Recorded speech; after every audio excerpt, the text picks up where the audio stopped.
Indian exporting company wanted. Applications are invited for the post of assistant manager. ദൈവമേ, ഇത് ആ company തന്നെയല്ലേ? Indian exporting company wanted. Applications are invited for the post of assistant manager. എന്താ സാറേ, ഇയാൾക്കെന്താ തലയ്ക്ക് വട്ടുണ്ടോ? രാവിലെ മനുഷ്യനെ മെനക്കെടുത്താനായിട്ട് കിടന്ന് വിളിച്ചു പോകുന്നുണ്ടില്ലേ? ദൈവമേ,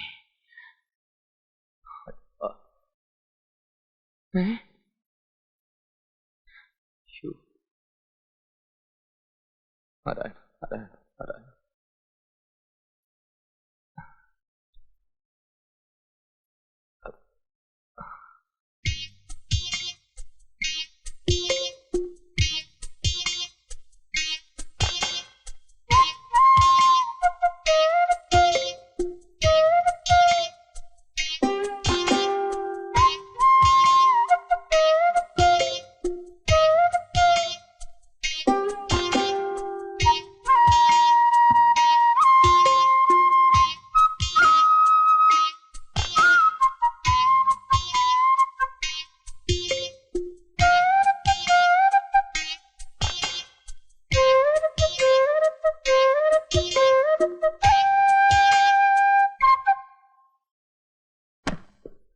ഇന്റർവ്യൂവിന് 10-12 പേരുണ്ട്. എനിക്ക് ആ പേടിയാവുന്നു. GM-നോട് എന്നെ കുറിച്ച് പ്രത്യേകം പറഞ്ഞിട്ടില്ലേ? അയ്യോ, അവിടെയാണ് കുഴപ്പം. ഈ കൂട്ടത്തിൽ മോഹൻ പേരുള്ള മറ്റാരെങ്കിലും ഉണ്ടെങ്കിൽ ആകെ കൺഫ്യൂഷൻ ആവില്ലേ? അത് ശരിയാണല്ലോ. അപ്പൊ നമ്മൾ എന്ത് ചെയ്യും? ഈ വക കാര്യങ്ങൾ ഇടപെടുമ്പോൾ നമ്മൾ വളരെ കെയർഫുൾ ആയിരിക്കണം. GM-നെ ഒരു പ്രാവശ്യം കൂടി മാഡം കണ്ടിട്ട് നീല ഷർട്ടിട്ട മോഹന് പ്രത്യേകം പറയണം. ശരി, പറഞ്ഞേക്കാം. Okay.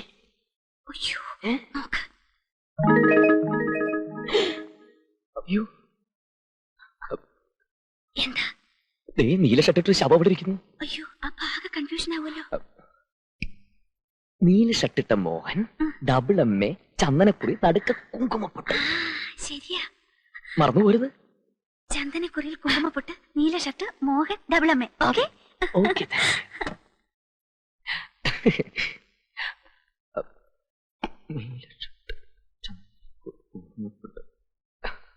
Okay, thank you God. Recommendation അതൊരിക്കലും നടക്കില്ല സാർ. 10,000 15,000 പാർട്ടി ഫണ്ടിലേക്ക് ഡൊനേഷൻ ചോദിക്കുക, ഞാൻ തരാം. Appointment strictly on merit basis. അത് കമ്പനിയുടെ പോളിസിയാണ്. ഒരു കാരണവശാലും അതിന് മാറ്റം വരില്ല. Sorry sir. റാസ്കൽസ്, നേരം എടുത്താ തുറക്കും. റെക്കമെൻഡേഷൻ. Good morning. ഗുഡ് മോർണിംഗോ? താനൊരു ദിവസം എത്ര ഗുഡ് മോർണിംഗ് പറയും? ഒരു പ്രാവശ്യം സാർ. ഇന്നൊന്നുകൂടെ വെറുതെ ഒരു good morning. Get out. Thank you sir. Sorry sir. ഇല്ല പോവാനല്ലേ പറഞ്ഞത്?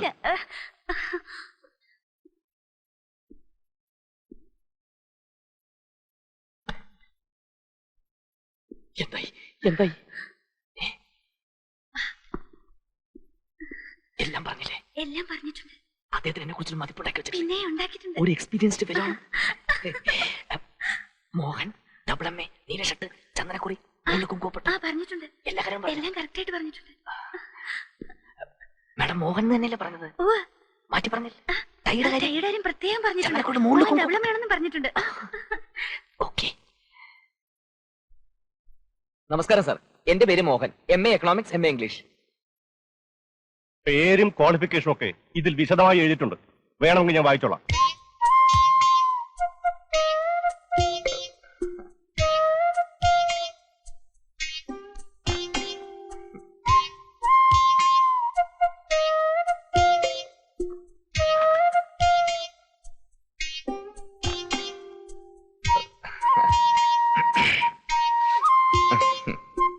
എന്താ ചൂടെടുക്കുന്നുണ്ടോ?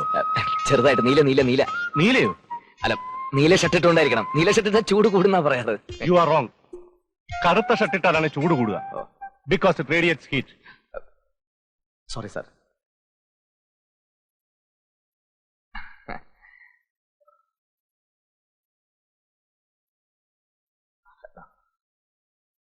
നിങ്ങളെ ഈ ജോലിക്ക് ആകർഷിക്കാനുള്ള പ്രധാന കാരണം? ഫ്രാങ്ക് ആയിട്ട് പറയുകയാണെങ്കിൽ വയറ്റിപ്പിഴപ്പാണ് സർ. അല്ലാതെ ഈ കമ്പനിയിൽ ജോലി ചെയ്യാനുള്ള താല്പര്യമോ ഇതിന്റെ പുരോഗതിയിൽ പങ്കുചേരാനുള്ള ആഗ്രഹമല്ല അല്ലേ? അയ്യോ, അങ്ങനെയൊക്കെയാണെങ്കിലും മനസാക്ഷിയോട് പറയുകയാണെങ്കിൽ ഇപ്പോഴത്തെ പ്രധാന പ്രശ്നം വയറ്റിപ്പിഴപ്പ് തന്നെയാണ് സർ. അതിരിക്കട്ടെ, ഈ കമ്പനി 4-5 ഫാക്ടറി തുടങ്ങാൻ തീരുമാനിച്ചിട്ടുണ്ട്. അത് തുടങ്ങി എക്സിക്യൂട്ട് ചെയ്യാനുള്ള മുഴുവൻ ചുമതലയും പൂർണ്ണമായും നിങ്ങൾക്ക് സാർ ആണെന്ന് കരുതുക. ഓ, ഫാക്ടറികളുടെ നിർമ്മാണം ഏറ്റെടുത്ത കമ്പനിക്കാർ ഒരു വൻതുക നിങ്ങൾക്ക് കമ്മീഷനായി തരാൻ തയ്യാറാണ്. തന്നാൽ നിങ്ങളത് വേണ്ടെന്ന് പറയുമോ അതോ വാങ്ങി ശാപ്പിടുമോ? തന്നാൽ തീർച്ചയായിട്ടും വേണ്ടെന്ന് പറയില്ല സർ. പിന്നെ വാങ്ങിക്കുമോ? അതുമില്ല സർ. പിന്നെ എനിക്ക് തരാൻ ഉദ്ദേശിക്കുന്ന കാശ് കൊണ്ട് ഞാൻ അവരുടെ 6ാമതൊരു ഫാക്ടറി കൂടി കെട്ടിത്തരാൻ പറയും സർ. അപ്പൊ പിന്നെ കമ്പനിക്കും മറ്റൊരു ഫാക്ടറിയുമാവും, എന്നെ പോലെ കുറെ പേർക്ക് ജോലിയുമാവും സർ. മോഹൻ ദൈവവിശ്വാസനല്ലേ? തീർച്ചയായും സാർ. ഞാൻ പതിവായിട്ട് 3 നേരം അമ്പലത്തിൽ പോകാറുണ്ട്. അതാണ് ഈ ചന്ദനക്കുറി മോളിലുള്ള കുങ്കുവപ്പെട്ട് പൊട്ട് ദേവിയുടെ ദേവി അമ്മേ മഹാമായേ. മോൻ എന്താ വേണമെന്ന് വെച്ചെടുത്ത് കഴിച്ച സാറും കഴിക്കാം. ഡോക്ടർ പറഞ്ഞിട്ടില്ലേ ഇതൊന്നും കഴിക്കരുതെന്ന്? നമസ്കാരം. ഇരിക്കൂ. ഇതെന്താ മോഹൻ ആവശ്യമില്ലാതെ പിന്നെ? മാഡം എതിർപ്പൊന്നും പറയരുത്, തിരിച്ചു കൊണ്ടുവരും പറയരുത്. ജോലി കിട്ടിയെന്ന് എന്റെ ഒരു സന്തോഷമായിട്ട് കരുതിയാൽ മതി. ജോലി കിട്ടിയെന്നോ? അതെ, മാഡത്തിന്റെ അനുഗ്രഹം കൊണ്ട് മാഡത്തിന്റെ കമ്പനി തന്നെ എനിക്ക് നല്ലൊരു ജോലി കിട്ടി സാർ. ഇയാൾ എന്തൊക്കെയായി പറയണേ? നിന്റെ കാരണം കൊണ്ട് ഇയാൾക്ക് ജോലി കിട്ടിയെന്നോ? അന്നൊരിക്കൽ ഞാൻ അച്ഛനോട് പറഞ്ഞില്ലേ, ഇതിനൊക്കെ എന്ത് നന്ദി പറയാനിരിക്കുന്നു മിസ്റ്റർ മോഹൻ. മറ്റാരും ചെയ്യുന്നത് ഞാനും ചെയ്തുള്ളൂ. പിന്നെ മോഹന്റെ കഴിവും യോഗ്യതയും കൂടി ആയപ്പോ ഞാനൊരു കാരണമായെന്ന് മാത്രം. എന്തൊക്കെ പറഞ്ഞാലും ശരി, എന്റെ ഈ സൗഭാഗ്യത്തിന് എല്ലാം കാരണം മാഡം ആണെന്ന് ഞാൻ ഉറച്ചു വിശ്വസിക്കുന്നു സാർ. അവൾ എന്റെ മോളാ. എന്നാ പിന്നെ ഞാനങ്ങോട്ട് ഒരു മിനിറ്റ്. ഇന്റർവ്യൂവിന് ചെന്നപ്പോ സത്യത്തിൽ ഞാൻ ആകെ പെരണ്ടു പോയി. പേരും MA നീല ഷർട്ടിന്റെ കാര്യം ഒക്കെ പറഞ്ഞിട്ട് അങ്ങേരെ അറിഞ്ഞ മട്ട് കാണിക്കുന്നില്ല.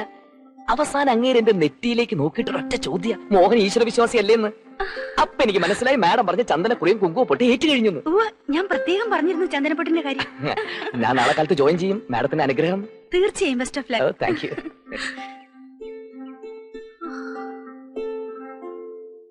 ഇയാൾ എന്തൊക്കെയായി കിടന്ന് പറയണത്?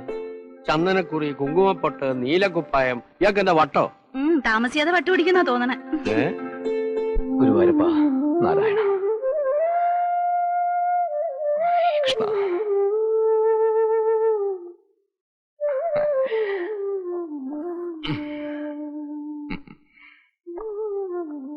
Good morning sir.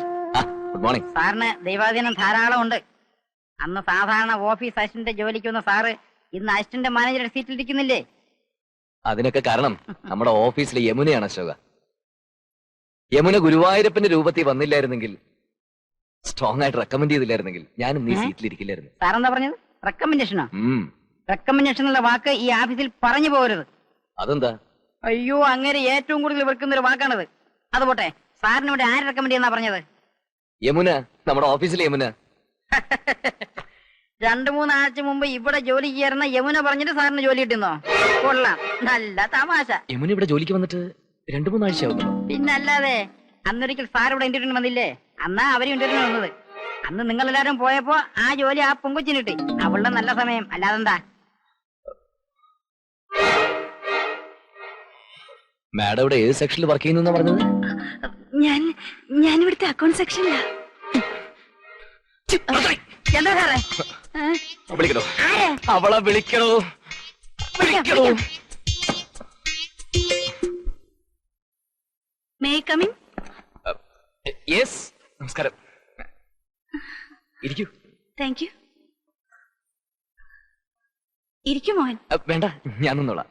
ഇരിക്കൂ Mohan. Oh, it's all right madam. ഇനിയെങ്കിലും മാഡം വിളി ഒന്ന് നിർത്തിക്കൂടെ? കാര്യം ഞാൻ റെക്കമെൻഡ് ചെയ്തിട്ടാണല്ലോ മോഹൻ ഈ ജോലി കിട്ടിയത്. പക്ഷേ ഇപ്പൊ നിങ്ങൾ എന്റെ ഓഫീസറായി പോയില്ലേ? അതൊക്കെ ശരിയായിരിക്കാം. പക്ഷെ എനിക്ക് മാഡത്തിന് പഴയ ബഹുമാനത്തോടു കൂടിയേ കാണാൻ പറ്റൂ. മാഡം എനിക്ക് വേണ്ടി ചെയ്തു തന്നിട്ടുള്ള ഉപകാരങ്ങളൊന്നും ഞാൻ ജീവിതത്തിൽ മറക്കില്ല. തുടങ്ങിയോ വീണ്ടും നന്ദി പ്രകടനം? അതൊക്കെ കഴിഞ്ഞതല്ലേ മോഹൻ? ഏയ്, കഴിഞ്ഞിട്ടൊന്നുമില്ല. ഞാൻ തുടങ്ങാൻ പോണല്ലേ ഉള്ളൂ. എഴുന്നേക്കാനാ പറഞ്ഞത്. എന്താ മിസ്റ്റർ മോഹൻ ഇങ്ങനെയൊക്കെ പറയുന്നേ? എന്താ വിളിച്ചത്? മിസ്റ്റർ മോഹനോ? സാറിന് വിളിക്കടേ. വിളിക്കടേ സാറിന്. ഒന്നുകൂടെ വിളിക്കടേ. ഞാൻ ആഫ്റ്റർ ഓൾ ഒരു പീറ പെണ്ണ്. എന്ത് ധൈര്യം ഉണ്ടായിരുന്നു നിനക്ക് എന്നെ ഇത്രയും കാലത്ത് കുരങ്ങളിപ്പിക്കാൻ? അന്ന് നീ എന്താ പറഞ്ഞത്? മിസ്റ്റർ മോഹൻ, ഇക്കാലത്ത് കഴിവും യോഗ്യതയുള്ളവർക്കൊന്നും കാലമില്ല. ഏതോ MLA ആളെ സെലക്ട് ചെയ്ത് കഴിഞ്ഞു. ആരുടെ MLA ആള്? നീ ഇപ്പൊ പറഞ്ഞോണം. എനിക്കൊന്നും അറിഞ്ഞൂടെ. ഞാനൊരു ആനമണ്ടൻ. നിന്റെ വാക്ക് കേട്ട് വിശ്വസിച്ച് ഞാൻ എന്തെല്ലാം ചെയ്തു. വാഴക്കൊല, തേങ്ങ, മാങ്ങ, ഗോതമ്പ് എല്ലാം ചുവന്നെന്റെ നടുവൊടിഞ്ഞു. ആ പറട്ട കിളവിടെ വാക്ക് കേട്ട് കണ്ട തെണ്ടികളുടെ എന്നല്ല ഞാൻ അടികൊണ്ടില്ലടി. അറിയരുത്, അറിയരുത്. എന്റെ മുത്തച്ഛന്റെയും അച്ഛന്റെയും ഓർമ്മയ്ക്കായി സൂക്ഷിച്ചിരുന്ന സൈക്കിൾ ഞാൻ വിറ്റു. പിന്നെ ഞാൻ എന്തെല്ലാം ചെയ്തു? ഞാൻ പറഞ്ഞിട്ടല്ല. നീ പറഞ്ഞിട്ടില്ലേ? നിന്നെ ഞാൻ ഹാഷ്ടാഗ് അടിച്ച് കൊല്ലി ഞാൻ. അയ്യോ, നിന്നെ ഞാൻ വെറുതെ വിടുമെന്ന് വിചാരിക്കണ്ട. നീ കാരണം എനിക്ക് എത്ര രൂപ ചെലവായിട്ടുണ്ടെന്നറിയാമോ? അതൊക്കെ എനിക്ക് ഇപ്പൊ കിട്ടണം. എടുക്ക, കാശെടുക്ക്. ഇപ്പൊ എന്റെ കാശില്ല. കരയരുത്, കരയരുത്. ഇങ്ങോട്ട് വാ, ഇവിടെ വാ, ഇതില് വാ, ഇവിടെ വാ. കാശ് താ, താ, താ, താ. താത്താന്ന് പറഞ്ഞാ ഞാൻ എങ്ങനെ തരാനാ? എന്റെ കയ്യിൽ നിന്ന് ചെലവായത് മുഴുവൻ എനിക്ക് ഇപ്പൊ ഈ സ്പോട്ടിൽ വെച്ച് കിട്ടണം. മനസ്സിലായോ? ഇപ്പൊ തരണോന്ന് പറഞ്ഞ എങ്ങനെയാ? ഞാൻ എങ്ങനെയെങ്കിലും വേട്ടിക്കൊള്ളാം. എങ്ങനെ? എങ്ങനെയെങ്കിലും. എന്നെ കല്യാണം കഴിക്കാൻ പറ്റുമോ?